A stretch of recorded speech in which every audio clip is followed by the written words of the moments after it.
around to say hello. One-on-one, I'm so fly. You took a nosedive. Careful when you play on my level. For you, it's so. Hey, hello. Motorola Razr 50 Ultra. Flip the script. Hello, Moto. So if you're saying everything was perfect, the engines, one was new, one was due for servicing only by the end of the year, then what went wrong? There are two questions. There are two questions that are being speculated on. There are only 2% of air crashes worldwide where the crash happens in the ascending period of the aircraft. Only 2%.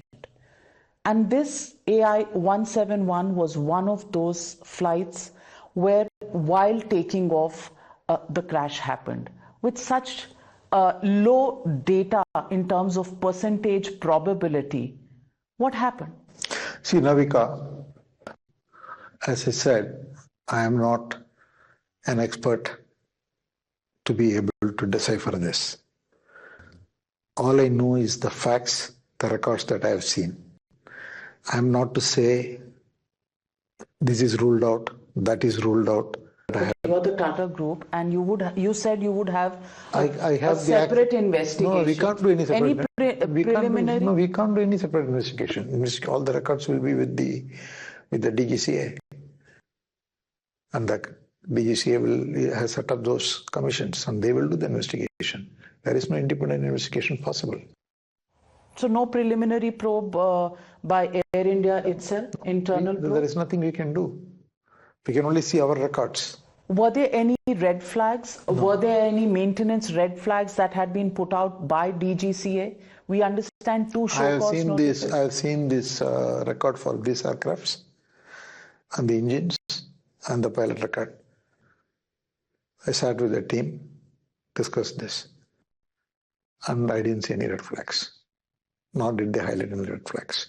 But DGCA has fined you in the recent past, over the last maybe year or so, where there have been several fines that have been put on Air India for different kinds of red flags and maintenance issues. And I can read out to you these. The DGCA put a 30 lakh fine because Air India and Air India Express did not meet operational robustness, maintenance-related delays. There have been different kinds of fines. See, Navika, the point I am making is that what I am giving you, the information, is very specific to this tail number and these engines and this pilot and this incident.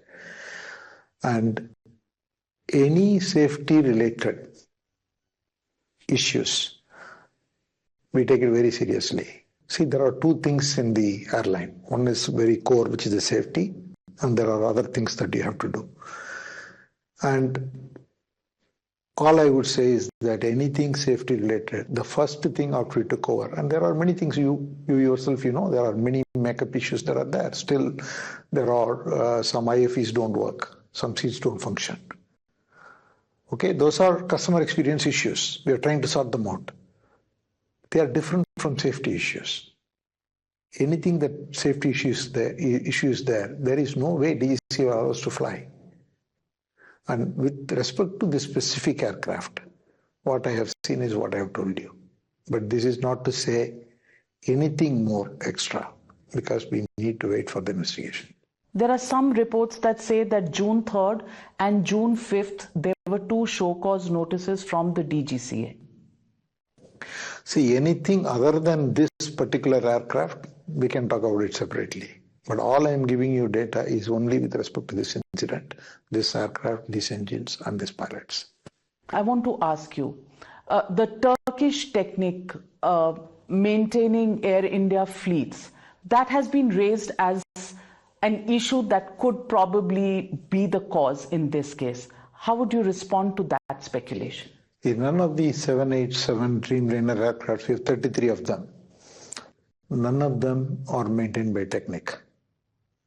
Predominantly, most of them are maintained in India by AIESL or SIA Engineering. That is the engineering company, AIESL, and SIA Engineering company in Singapore. So these are the guys who are maintaining these aircrafts. They have nothing to do with any Turkish company for the 787 fleet. For the 787s.